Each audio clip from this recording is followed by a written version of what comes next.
Hello and welcome to the UCM Interface Bible Study Podcast, isang Bible study podcast by Pinoys for Pinoys, hosted by UCM Interface, ang young adults community ng Union Church of Manila. Taglish conversational, expository, or inductive study method. Di kami experts, most of us are young professionals, but we do try our best to study context and let scripture speak for itself. Sa aming book studies at special topics, yung goal namin is to provide you with materials to help you live, work, speak, and serve as a follower of Jesus Christ. Thanks for joining us, at kung trip nyo tong ginagawa namin, maybe subscribe and share with your friends and family. Okay, hello everybody, my name is Gutch, commercial voice artist. And I'm Rainier, I'm the Young Adult Ministry Director at Union Church of Manila. My name is Megan. I work in the fintech industry as a head for MSME products. And hello, everyone. My name is Mitch. I am a writer, editor, educator, mom, and everything in between. Wow, many Alright. hats. Okay, so announcements muna. Alam nyo ba guys na ito ay ang ating 50th episode sa Uy. podcast na to. Yay! Diba? Salamat sa Wala, Diyos. wow. Congratulations. Thank you. Yes, glory to God. May party ba? Joke. May pakain ba? Sa ibang mga podcast, may mga paraffle sila, may mga pa-event. Pero tayo, wala naman tayong budget. So, Wala. announcement lang. Na tayong pera. 50th episode and it's a lot of work. It's been fun. Yeah. Definitely. And so para sa ating listeners and for our past and present guests over the last 2 to 3 years, I think, mga ganun. Something like that. Lost count. So salamat sa inyo lahat for being a part of this. To another 50 episodes and more. Yeah. Okay, so now we are on our third episode sa Book of Ruth. We'll be discussing Ruth Chapter 3. Pero before that, mag-recap muna tayo ng mga pangyayari sa previous episode. Previously on Ruth Chapter 2. Okay, in Chapter 2, ito yung the very first time na nag-venture out na tong si Ruth, di ba? Lumabas siya, but not really very sure where to go. Nagpaalam siya na mag-glean siya. Oo, maghahanap na ako ng pagkain para sa atin. Pero alam niyo naman yung theme ng Ruth eh. Palagi na lang surprise, di ba? Yung parang coincidence. Oo, puro coincidence. Ang nangyari pagpunta ni Ruth, naghahanap siya ng field where she could glean. Yeah. Di ba nakalagay, as it turned out. And it just so happened. Yan. Kalain mo yun. Yeah. And she ended up working in the field owned by Boaz, who happens to be a relative of Elimelech, a kinsman redeemer. Tapos, sakto din, nandun din si Boaz, di ba? Oo, dumating din si Boaz doon. Yeah. Nakita natin yung character ni Boaz as a man of hayil. Yung generosity, kindness, the compassion, how he showed God's graciousness, and that he was God's instrument para naman magkaroon ng pag-asa itong Yeah. sina Naomi. No? And even in the workplace, right? Among his Yes. workers. Oo, yun. Yeah. Malaking bagay din. And even sa, nakita natin kay Ruth, binigyan ng protection, pinakain pa, may take home pa, di ba? Oo. May vinaigrette. May vinaigrette. Tapos sa dulo, di ba, umuwi si Ruth kay Naomi. Nagulat si Naomi na parang ang dami niya nag-glean eh. Tapos saan ka nag-glean? Kaila Boaz. Surprise! Boaz! Isa siyang redeemer. Plot twist. Ayan, di ba? Yeah. Plot twist. Yeah. Which I think is crucial to the upcoming events dito sa Ruth Chapter 3. Pero bago tayo magsimula sa ating discussion, let's go through our reading. 3, 2, 1, and... The Book of Ruth. Ruth Chapter 3. Then Naomi, her mother-in-law, said to her, My daughter, should I not seek rest for you, that it may be well with you? Is not Boaz, our relative, with whose young women you were? See, he is winnowing barley tonight at the threshing floor. Wash, therefore, and anoint yourself, and put on your cloak, and go down to the threshing floor. But do not make yourself known to the man until he has finished eating and drinking. But when he lies down, observe the place where he lies. Then go and uncover his feet, and lie down, and he will tell you what to do. and she replied, All that you say, I will do. So she went down to the threshing floor and did just as her mother-in-law had commanded her. And when Boaz had eaten and drunk, and his heart was merry, he went to lie down at the end of the heap of grain. Then she came softly and uncovered his feet and lay down. At midnight, the man was startled and turned over, and behold, a woman lay at his feet. He said, Who are you? and she answered, I am Ruth, your servant. Spread your wings over your servant, for you are a redeemer. And he said, May you be blessed by the Lord, my daughter. You have made this last kindness greater than the first, in that you have not gone after young men, whether poor or rich. And now, my daughter, do not fear. I will do for you all that you ask, for all my fellow townsmen know that you are a worthy woman. And now it is true that I am a redeemer, yet there is a redeemer nearer than I. Remain tonight, and in the morning, if he will redeem you, good. Let him do it. But if he is not willing to redeem you, then, as the Lord lives, I will redeem you. Lie down until the morning. So she lay at his feet until the morning, but arose before one could recognize another. And he said, Let it not be known that the woman came to the threshing floor. and he said, Bring the garment you are wearing and hold it out. So she held it, and he measured out 6 measures of barley and put it on her. Then she went into the city, and when she came to her mother-in-law, she said, How did you fare, my daughter? Then she told her all that the man had done for her, saying, These 6 measures of barley he gave to me, for he said to me, You must not go back empty-handed to your mother-in-law. She replied, Wait, my daughter, until you learn how the matter turns out, for the man will not rest, but will settle the matter today.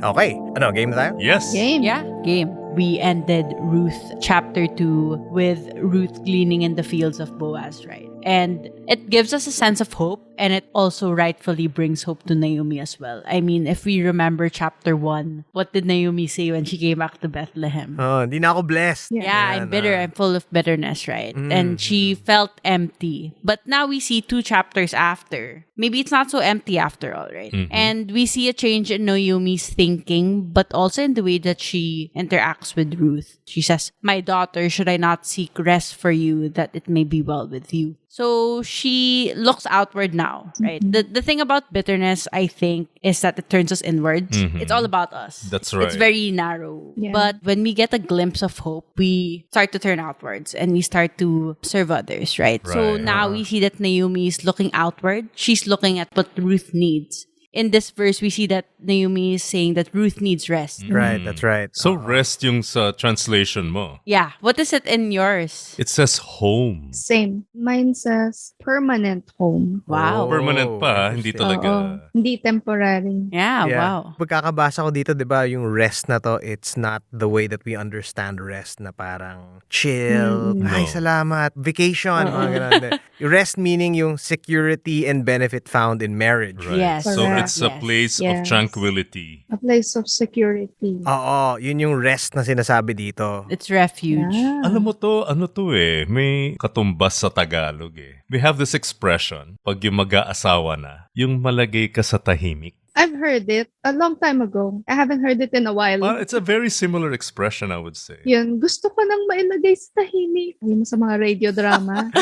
Oo, yun eh. Radio drama talaga. Yeah. Oo. Pero speaking of radio drama, di ba na, naalala ko yung sinabi ni Mitch before, parang anti-telenovela na everybody's so nice to each other. Oo. Yeah. It's interesting dito kasi yung focus na ni Naomi is, I should seek rest for you. I should serve you. Eh, Yeah. di ba, doon naman si Ruth, para rin kay Naomi eh. Yeah. I agree with Megan. When you are, maybe depressed or something, ganyan, may pinagdadaanan ka, you tend to be inward-looking. But this time, her attitude had changed from Yeah. being self-absorbed to having concern for Ruth and her welfare, no? Dati kasi parang namatayan lang talaga si Naomi, but now she's been restored to life. May And glimmer she's of now hope. taking the initiative. Oo. Kasi dito, it's you will be provided for eh. Yeah. Hindi niya sinabing na Yeah. parang, Ano ba yung benefit dyan sa akin? Mga ganun, What's di ba? in it for me? she was really thinking of the she really saw kasi, Ruth as her daughter na. Diba? Oo. Grabe rin naman yung commitment ni Ruth kasi. Pinagdaanan Grabe rin nila. naman yun.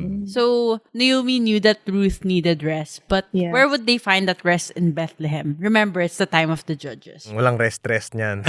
Yeah, diba? Like, it's murder and rape and famine. Yeah. It's not rest, right? Mm. And recall also that Ruth is a Moabite, right? So she's not as really welcome to the people in Yeah. Bethlehem. So think about the person that Ruth would marry in Bethlehem. They would also probably be outcasted by the rest of Bethlehem as well. Yes. It's risky yes. for the other party. And she's a widow, diba? So it's not like, she has like a number of young men lining up Yeah. at her door. Oo. So yung rest dito talagang high stakes Yeah. na. Mga life or death Diba? to. Diba? Oo. Widow na nga, foreigner pa. Diba? So, Yeah. Coach, could you please read verse 2? 2 to 5. Yeah, 2 to 5. Is not Boaz our relative, whose young women you were? See, he is winnowing barley tonight at the threshing floor. Wash therefore and anoint yourself, and put on your cloak, and go down to the threshing floor. But do not make yourself known to the man until he has finished eating and drinking. But when he lies down, observe the place where he lies. Then go and uncover his feet and lie down, and he will tell you what to do.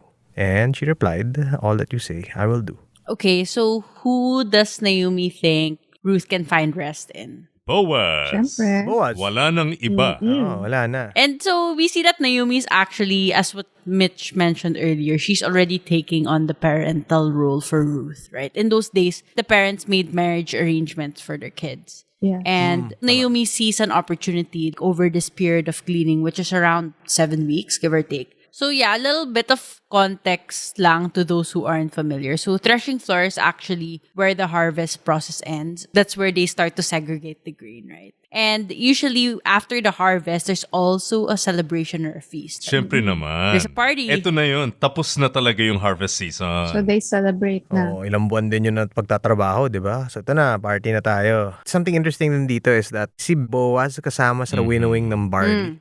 Diba? Parang manual Yeah. labor. Yes. Yes, Impressive, yes, ano? yes. Talagang hands-on siya. He's a very hands-on owner. He's very involved. Yeah. He's very close to his workers. But do you get the picture of how they winnow barley? Sige, can you explain it? Oh, kasi ano yan halo-halo pa yan hindi pa siya malinis. So you have the grain still mixed with chaff, tsaka some dirt. Ang ginagawa nila, if you go to a threshing floor, ang location niya somewhere elevated. Why? Kasi pag yung meron kang fork, winnowing fork, tapos itatapon mo sa air yung grain with halo pa siya, may chaff, may dirt, whatever. When you throw it up in the air, babagsak yung grain because it's heavier. So yung hangin, yung straw, yung chaff, the wind will blow it away. So mahihiwala yung grain. Magaang yung ipa, so... Yeah. Ewan ko kayo kung na-experience yung magtahip, yung nagtatahip ng bigas. May bilao. Oh, yung may bilao. Tatapon patas. Parang ganun. Except this one, you're using a winnowing fork. Yeah, same principle. Yeah. The purpose is to separate the grain from the straw and chaff. And Naomi gives specific instructions to Ruth, which I find very interesting. She says in verse 3, wash therefore and anoint yourself and put on your cloak. In my translation, she says, take a bath, put on perfume, and dress in your nicest clothes. Mas malandi. Kasi may perfume Well, diba? pero kasi din, ang pagkaintindi ko nun sa culture nila, kasi there was no specific mention of what kind of fabric that yung damit na isusuot mo. If it's this special kind of linen, yun yung medyo... The intention. Oo. So may ano pala sila, no? May ganun. Like some fabric means certain things. Interesting. Pero dito, ang tingin ko lang naman, yung you can now return to your normal life. Don't dress like a widow. Oh, Ganon. okay. Yeah. Yun. So maybe, she was like wearing mourning clothes? I'm not sure. Probably. Yeah. Di ba sa atin, ewan ko pero kasi nung, I remember when my mother died, elementary ako nun we had to wear this black pin Or armband. for a whole year until magbabang luksa. Pag nagbabang luksa na, okay na hindi mo na isuot yung black pin or something like Tama, that. Siguro na. Tapos there are certain colors you can't wear. Masyadong bright. Oo. Because you're mourning, nagluluksa ka pa Kasi halimbawa, naka-black pin ka pero yung color naman ng shirt mo, tangerine or neon green. Hindi naman niya tatama yun. Para ka magre-rave. So ganun, so parang put on your best clothes. Yeah, or not even just necessarily your best clothes, but look presentable type. Look nice. Look nice. Oo. Ano lang, parang get on with normal life. Yan. Okay. Ganyan na. Pwede na. And then after that, she also says, put on your cloak, right? Yeah. Probably to protect her, right? From being recognized. Remember that it's the time of the judges and she is a single okay. foreigner Yeah, that's a going good out point. at night. Pretty dangerous, right? Delikado yan. Medyo. So that's why Naomi mentions that don't make yourself known to the man until he has finished eating and drinking. But when he lies down, observe the place where he lies. It's because there's a feast and then people go home after the feast except the men who are assigned to winnow the barley, to move the grains to the storage to ensure security, right? Masipag pala talaga si Boaz, kung ganun. Yeah. He's part of the men who will spend the night guarding the grains, right? Considering he's the owner. Considering he's the owner. So, end-to-end process siya. Nandun. Yeah. He's probably Chinese, no? Or something. Pwede ba natin sabihin yun? Chinese naman si Megan eh. Yeah, I'm Chinese. Okay then. Sige. So, Tapos? don't you guys find verse 4 quite, I don't know, scandalous to read? Like, Steamy. but when he lies down, observe the place where he lies, then go and uncover his feet and lie down, and he will tell you what to do. Yeah, I was gonna ask about that, about uncovering his feet. Ano yung significance sa kanila nun?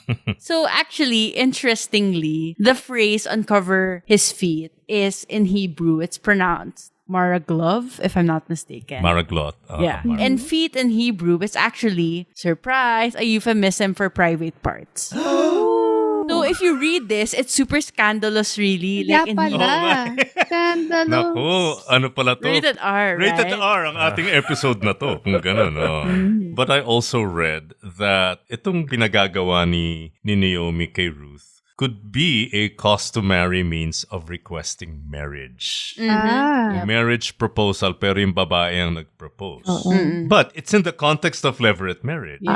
In verse 9. Okay, oo. So hindi siya normative. In their culture, okay. I mean, there is that parang sexual element dito, diba? Suggestion. Implied, Pero at the same time, it's not just that, but it's also fulfilling your obligation.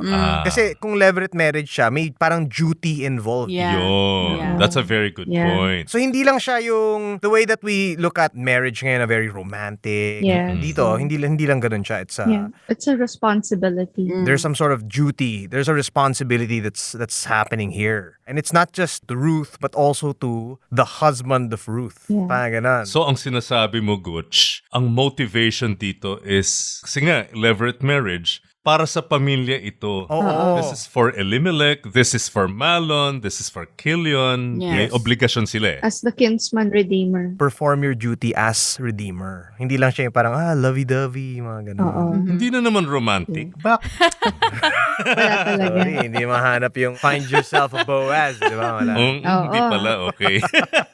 Sige. So actually, verses 6 to 8 are just... Rainier, could you read verses 6 to 8? Okay, I'll start with verse 5. Oh, right. It says, I will do whatever you say, Ruth answered. So she went down to the threshing floor and did everything her mother-in-law told her to do. When Boaz had finished eating and drinking and was in good spirits, wow, may tama na, he went over to lie down at the far end of the grain pile. Ruth approached quietly, uncovered his feet, and lay down. In the middle of the night, something startled the man. He turned, and there was a woman lying at his feet. Ruth does exactly what Naomi instructs her to do, right? Yes, but then I was also thinking there's also a risk involved here. For Yeah, sure. definitely. Kasi pwede ka naman ma-turn down ni Boaz. totoo. Di ba may risk pa din? Hindi ito yung guaranteed na sasagutin yung proposal ko. Yeah. Tsaka imagine nung time na to, pitch black to eh. Oo. Wala naman silang mga nightlight or anything. So Wala. basta So, hindi mo alam sino nandun. Oo, kasi it could have been Scary. like, baka lang may papatay sa'yo sa gitna ng gabi, di ba? Time of the judges, diba? Yeah. Ito na ang huling gabi ko, may sasaksak na sa akin, di ba? Nakakatakot din. Kaya risk din siya. Oo. Yeah. Yung paglabas lang sa gabi, risk na yun eh. And then the proposal itself. Well, surprising Boaz, that could also be risky. Oo. He had eaten and drunk. And it may not necessarily mean that he was drunk, Yeah, right? it's just No. like the past tense of drink. Yeah. Parang happy ka. Dami mong kinain. Sarap ng dinner mo. Dami Oo. mong fiesta kayo. Di... Dito sa NLT, in good spirits. Okay, in good spirit. So, not necessarily inebriated perhaps. Yeah, Yeah. happy lang. Tapos so, she came softly and uncovered his feet and lay down. Tapos nung midnight, nga, Gulat siya. startle. Tapos, behold, a woman lay at his feet. Yeah. Who this? Okay, so if Mitch could read verse 9, please. Who are you? He asked. I am your servant, Ruth, she replied. Spread the corner of your covering over me, for you are my family redeemer. Spread your wings over your servant. Okay. For you are redeemed. Sa ESV, sa amin ni Megan, it's spread your wings over your servant. Ang ganda. Oo. Wow. Doesn't that phrase sound familiar, guys? Yes. In chapter 2. Chapter 2. Chapter 2, verse 12, right? Under whose wings you have come to take refuge. Nice. Ooh, There's ganda. that image talaga no? Of sanctuary and of protection. Of refuge. But in verse 12 of chapter 2, that's about God. Yeah, it's about God. That you are taking refuge in Yahweh, di ba? But this time, kay Boaz niya in-address. Yeah. Ang ganda. Parang yung be to me who you say your God is or something to that. Yeah, something to that effect. Tuparin mo yung sinabi mo.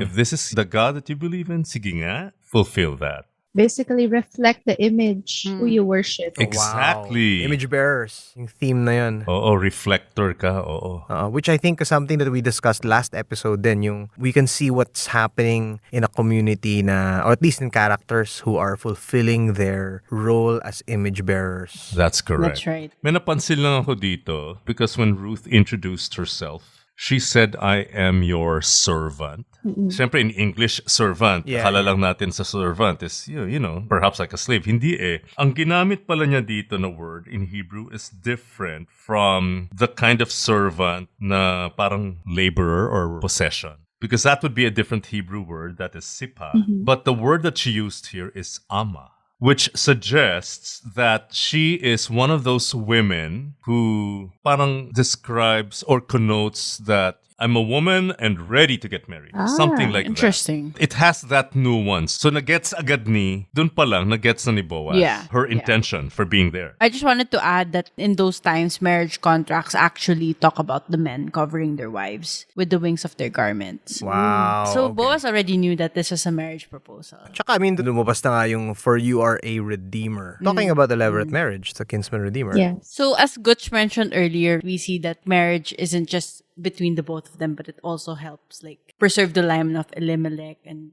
Mahlon and those who died, right? And we also see here that Ruth herself is not just acting selfishly. She also recognizes that she's the only living family member who could continue Elimelech's line. That's right. That's a good insight. I mean, remember that Naomi's too old to bear kids and Orpah went back to Moab. So, Dala-dala niya yung bola. Ang bigat ng responsibility na to. Siya na lang yung pwede. Dala-dala niya yung pangalan. Hindi lang nang sa kanya, hindi lang yung kay Naomi, pati kay Elimelech, pati kay Mahlon. Dala-dala niya. Right. And itong Tama, responsibility falls in the hands of a foreigner. A foreign woman. Who is a widow. Yes. And like Orpah, she could have just walked away from this. Na parang, not my responsibility. not my problem. Yeah. Kasi may options siya. She had an out. She could have gone home. Diba? Pero makikita mo dito kay Ruth na binuhat niya. Yes. Hindi to pilitan. Talagang, I'll carry this weight. So she's not doing this for herself. Yeah. Yes. Ay, Yes. grabe. Ang selfless naman talaga ni Ruth. Okay, so verse 10, Gutch, if you could please read it. And he said, May you be blessed by the Lord, my daughter. You have made this last kindness greater than the first, in that you have not gone after young men, whether poor or rich. Wow, my daughter zoned ulit. Oh, na daughter's Ganun ba? Ang bait mo naman. So, if it wasn't clear before, this line between my daughter and then yung you have not gone after young men, it makes it clear here na meron talagang age gap na malaki. Yes. Meron. Super age gap. Tito level talaga si Bo. Oo. So he belongs to the class na Titos of Bethlehem. Yeah. And so he's also affirming that Ruth is a very high-heel character, right? A Ayun. woman of Yes. noble character. Not her first act was when she came back with Naomi to Bethlehem, right? And then the second is this marriage proposal, everything that's unfolding here. A younger man would have been a much suitable prospect, especially in terms of being able to provide kids. Yeah. Yeah, ang ganda lang kasi na sinabi ni Oo. Boaz. In the NIV it says, this kindness is greater Than the first. It's greater than just coming back with Naomi. Here it says your family loyalty. So it goes beyond kindness. It really is loyalty. That's what she's showing here. Allegiance. Allegiance. Faithfulness. Yes. Commitment. Commitment. Ang ganda-ganda pala. So Boaz continues in verse 11. And now, my daughter, do not fear. I will do for you all that you ask, for all my fellow townsmen know that you are a worthy woman. A worthy woman. Dito, virtuous. A Mhm, virtuous that's right. woman. So may reputation na talaga si Ruth by this time. Meron. Respeto. Who had hayil already. Yeah, and that's the same word that's used here to describe Ruth's character.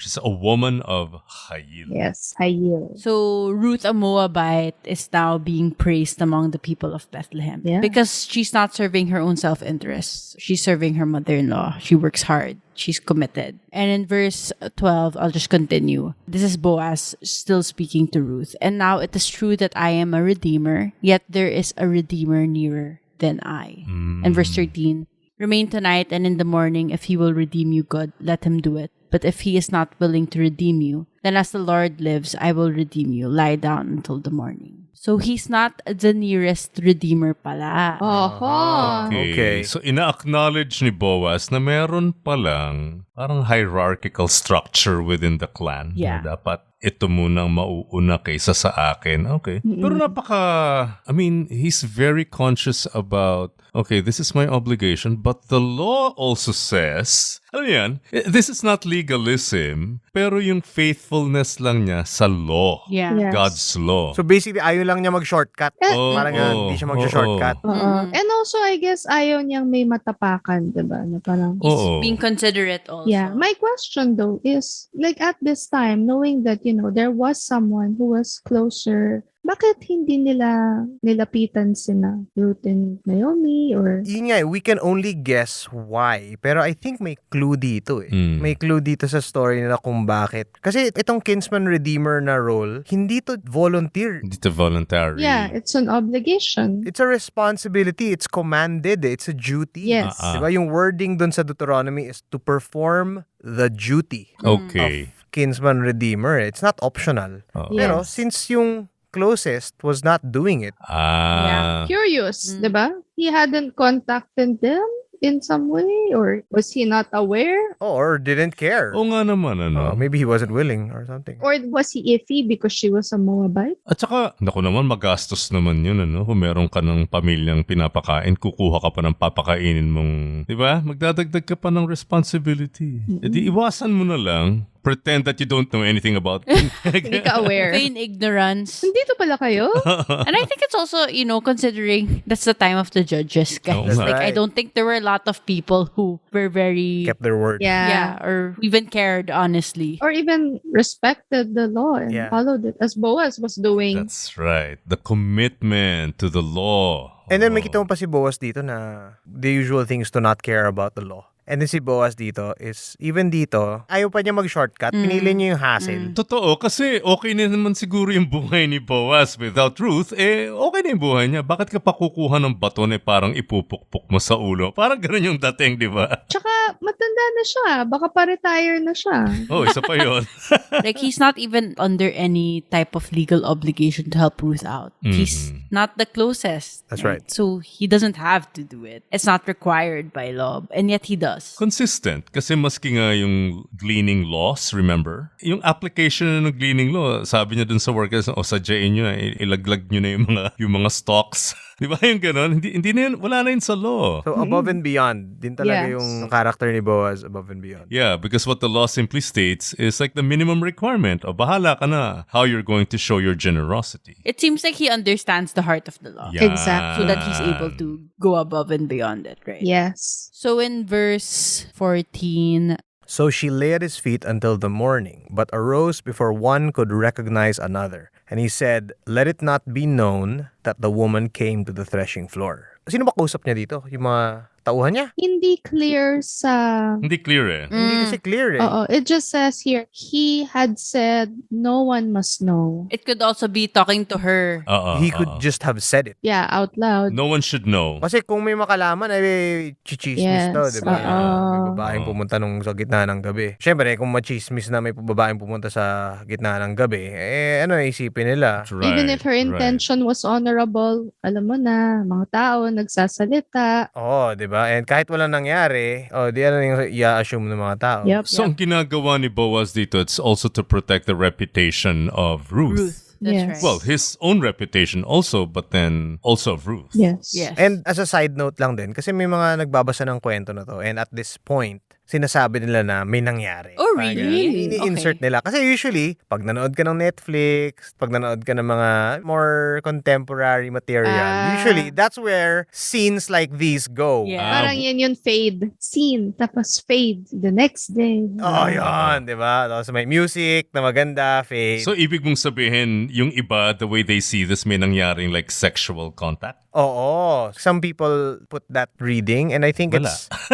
kasi yun yun, I think it's putting a very modern lens in Yeah, that's right. Oo. Yeah, with our idea of how relationships should go between men and women. Mhm. Yeah, oo. Pero yun nga, it ignores a very important message. Na yung characters dito are characters of Hail. Tama. Yes. Na Tama. sa mundo ng judges where everybody did whatever they wanted. Yeah, it's a contrast. Oo, it's a contrast Yeah. na Mm-mm. these are people who live life in obedience and holiness. That's Oo, right. oo. And it's very refreshing kasi you come, right after Judges and you have these stories of people getting raped and murdered and lahat na. And then suddenly you have this very small town, very... Small town with small people, with small events. And they're pure. Yes, Oo. and it's very quiet and pure. And it's very nice, diba? It's very refreshing. Breath of fresh air. Yes. Mm-mm. Yeah, and I think for me, I mean, just as a little takeaway from that one, it's huwag nating mamaliitin yung mga buhay na lived in holiness. Pero hindi naman na jajaryo, Yes. hindi naman na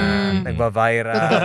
Oo. So let's move on. So in verse 15, Then he said, "Bring the garment you are wearing and hold it out." And she held it, and he measured out 6 measures of barley and put it on her. Then she went into the city. so 6 measures is around 80 pounds to 36 liters of Grabe. barley. Binitbit ni Ruth yun. Batak talaga tong si Ruth eh. It could be na in case na makita siya, parang may props siya na isipin na, nagagather lang siya ng grain. Pwede rin. Night shift Oo. na Yeah. gathering ng Night grain. shift. Night shift. Meron ba nun? Just to add to protection, maybe. Yeah. Oh, yeah, that's a good point. Mm. And some commentators have actually observed the significance of the number 6 here, which we know signifies incompleteness because number 7 is the complete. Okay. So here we see that the seed is still incomplete because in the following chapter, that's when we'll see that Ruth gets to complete her rest. Oh. Down payment of rest. parang Down payment of rest. Down payment siya. Tapos, tutuparin natin yan Sa next chapter. Okay. So verses 16 to 18, Mitch, if you could please read them. All right. When Ruth went back to her mother-in-law, Naomi asked, "What happened, my daughter?" Ruth told Naomi everything Boaz had done for her, and she added, "He gave me these 6 scoops of barley and said, 'Don't go back to your mother-in-law empty-handed.'" Then Naomi said to her, "Just be patient, my daughter, until we hear what happens. The man won't rest until he has settled things today." So in verse 16, Naomi asks Ruth, "How did you fare?" So actually, the question, "How did you fare?" is actually translated as, "Who are you?" Oh, sino ka na ngayon? Oo. Hyphenated na ba yung apelido mo? Are you a different person, right? But I think it's a question that we see sprinkled throughout the past few chapters of Ruth, right? Boaz asks this question of Ruth too, like, who is Ruth? Who is this young woman? Oo. Who are you? Yeah. So now we see that Ruth responds to the "how did you fare" question by saying that, "Oh, he gave me 6 measures of barley, and he said that I must not go back empty-handed to you." Remember that in chapter 1, we see that word empty. Yes. Verse 21. I went away full, but the Lord has brought me back empty. Okay. And now Boaz is giving that gift, which doesn't leave her empty anymore. Okay. Galing. And I think it's important to note here is also that God's grace isn't always just theoretical also. It's actual material grace, like 6 measures of That's barley. true. And we see that God is providing for their physical hunger but also spiritual rest through Boaz. So may reversal na kasi 'di ba empty nung una, that's how she perceived that's how- herself. And then here they're not empty anymore. Yeah. Yeah. And then in verse 18, Naomi just tells Ruth, "Let's just wait for him to come back to us because he'll surely settle the matter today." Which I find very fascinating because she has never met Boaz and man, she no. knows for sure that this guy will settle the matter today. She knows his character through his reputation, maybe, Reputation. and also through Ruth's stories, perhaps. Tsaka siguro, I mean, alam mo yung mga tipong malalaman mo yung character ng isang tao because of certain things na ginagawa ginawa niya. True. Alam mo yun, parang sabi nila na you watch how people treat servers, waiters, janitors. Yeah, I've heard that. How they treat them is a better mark of what their character is than how they treat their superiors. Ah, Totoo yan. naman. And here you can see it. How did Boaz treat the most disenfranchised, poorest of the That's poor right. in his community? Right. Tsaka I right. mean, yung ganung kadami yung ibiniga, yung nag-glean ni Ruth, back chapter 2. Yeah. That says something. It was more than enough. This is a mark of this guy's character. Yeah. That's true. Ganun lang, minsan just a few acts will already like, kakaiba tong tao na to. Yeah, you get glimpses of their character. Yeah. So I guess dito, confident na talaga si Naomi na, yep, hintay ka lang. Sit tight. Solid yan. Yeah. Aayusin Solid niya yan. yan. Maasahan mo Oo, siya. oo. Ah. And I think just to highlight, I mean, this was already mentioned earlier, but it's very tempting to narrow down the book of Ruth into like a love story of boy meets girl. Mm. But in reality, it's so much more. I mean, it doesn't even have the factors of a typical Hollywood romance. Boaz is a lot Yeah. older than Ruth. Ruth carries heavy bundles of grain. And we see that the commitment Boaz and Ruth exhibited was not even based on their physical attributes at all. That's true. It's based on their hayil. It's based on their character. Beautiful. Yes. Yeah. To add to that, ang napakaganda talaga dito yung, kung titingnan lang natin yung character ni Ruth tsaka ni Boaz, ito yung mga people of Hayil. Nakikita natin yung character nila na they go above and beyond the requirement. Yeah. Diba? And I think that's one way to measure character is just how much are we willing to give beyond the minimum, beyond what is Definitely. required. Oh, alam ko yung ano yung sinasabi sa batas, pero I'm gonna go above and beyond that. Mhm. And I think ito yung type of people that God is calling us to be as well.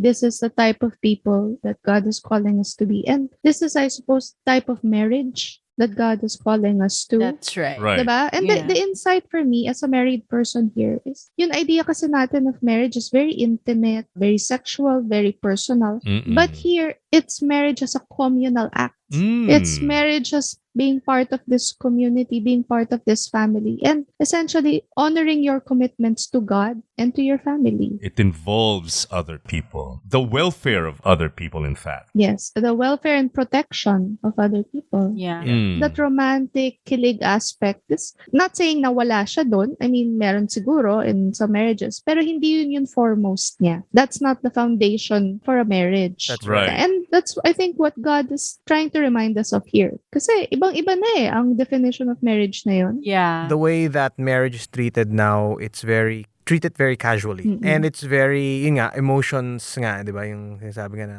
parang it's the love that sustains marriage. Parang ganun. Kaya, pagka wala na yung love, wala na yung mga Wala na yung feelings, kilig-kilig. ano yung sinasabi nila? I've fallen out of love. Oo. Diba? I've fallen out of love. Kaya split na kami. Ang tinuturo ng Bible about marriage is it's the marriage that sustains the love. Yeah. Whatever I feel, it's the commitment. It is the Covenant. covenant that sustains the love. That's nice. right. And it's not just a covenant between two people. God is always included in that covenant. Hindi na ganun ngayon ang focus no? Yung, Yeah. This is a commitment, first and foremost, to the Lord. Since we're in that topic, going to Ephesians, marriage, yung sinasabi ni Paul, it is a mystery. A picture of Christ and the church. But I'm talking about Christ and the church. Right. There's a cosmic reflection of the wonder and beauty of Christ's commitment to the church. Exactly. I'm glad you brought that up because in Ephesians chapter 5, that's when he quoted Genesis 2:24. Yung cleaving, that whole concept. And that definition of marriage, of course, describes the exclusivity of the relationship. But then, biglang bawi si Paul Sabi niya, wait, I'm actually talking about Christ and the church. Yeah. So marriage then becomes sort of like an acted out parable, a dramatized parable. Yeah. That's Yes. right. That's That right. this parable portrays the love of Jesus for the church. Yeah. In other words, Mitch, pag nakikita kayo ni Joel na mga kaibigan nyo, sabihin nila, that's exactly how Jesus loved the church. Yes. That's what you're portraying in your relationships. Hindi na yung, the usual romantic. Our dynamic, the way that we treat each other and the honor I give him and the love he gives me is supposed to reflect that. Also as a married man, yung idea na what great responsibility and accountability I have Yes. in knowing that this marriage is supposed to be a reflection. People are looking at my marriage, sa aking napakasimpleng marriage, and they should see the servanthood, the love, the wonder, and the beauty of Jesus Christ. Yeah. It's a beautiful picture, and that's what we are to reflect. Yeah. Yan na naman tayo sa reflectors of God's image, of His beauty and everything. Balik tayo doon. I just wanted to add also, because Gutch mentioned it earlier. I think among my contemporaries, like among the younger millennials, marriage has really turned into such an idol. Like, that's the end goal for most people. And they forget that the end goal is really to reflect God. That's the goal. And marriage is an avenue. Yes. Well, guess what, guys? When y'all get married, it's not the end. But wait, there's more. Oh man, it's beyond the scope of this topic, but let me just say na people look at marriage as a happily ever after. Kami ni Yes. Mitch will tell you it's once upon a time. It's the start of a In story. the beginning. Yeah, it's the start of a story. And if you're not willing to be Christ-like, you could very well be the villain of that story. Yeah. Okay. You could be the dragon. You could be the villain of your family if you are not willing to be selfless. But I know we discussed stuff about marriage and everything, and there's this tendency na maybe people who are not married might think it's not as applicable to them. Yeah. Yeah. It still is. It's character. Oo, it's about character. May kita natin yan sa marriage, but may kita rin natin yan sa any life as a follower of Yes, Jesus. yes. Right. That's right. Allegiance to Jesus and His commandments. Oo. Are we willing to be people of hayil, image bearers of God? Whether we're married or single, are we willing to be the people that God is calling us to be? Living in obedience, will not do shortcuts, diba? And we live in holiness. How we treat those who are more vulnerable than us. Yeah. People who are going the extra mile, not just doing the minimum, but going above and beyond in serving. Giving each other barley. Kaya pala lagi akong pinapakain ng asawa ko. Joke lang. So I think, going back there, it's really, are we gonna serve? Are we gonna reflect Christ? That's right. And if you're married, single, whoever you are, whatever station you're in life, you can still ask yourself that. How can I serve? Yeah, exactly. Yeah, in one sentence, how can I serve you? How can we serve God together?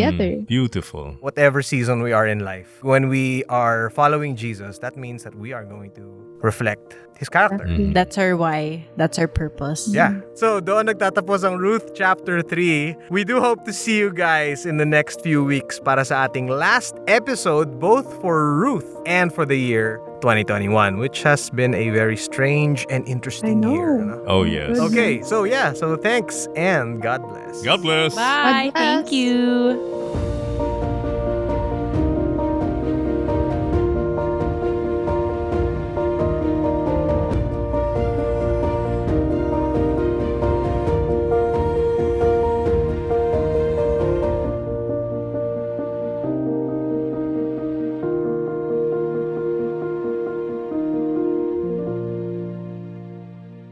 Thanks for joining us in the UCM Interface Bible Study Podcast. If you want to know more about our ministry, check out the UCM Interface Facebook page or email us at ucminterface@gmail.com. Join us in Union Church of Manila, Rada, Corner Legazpi, Makati City. Our Sunday services are also on YouTube. Thanks and God bless.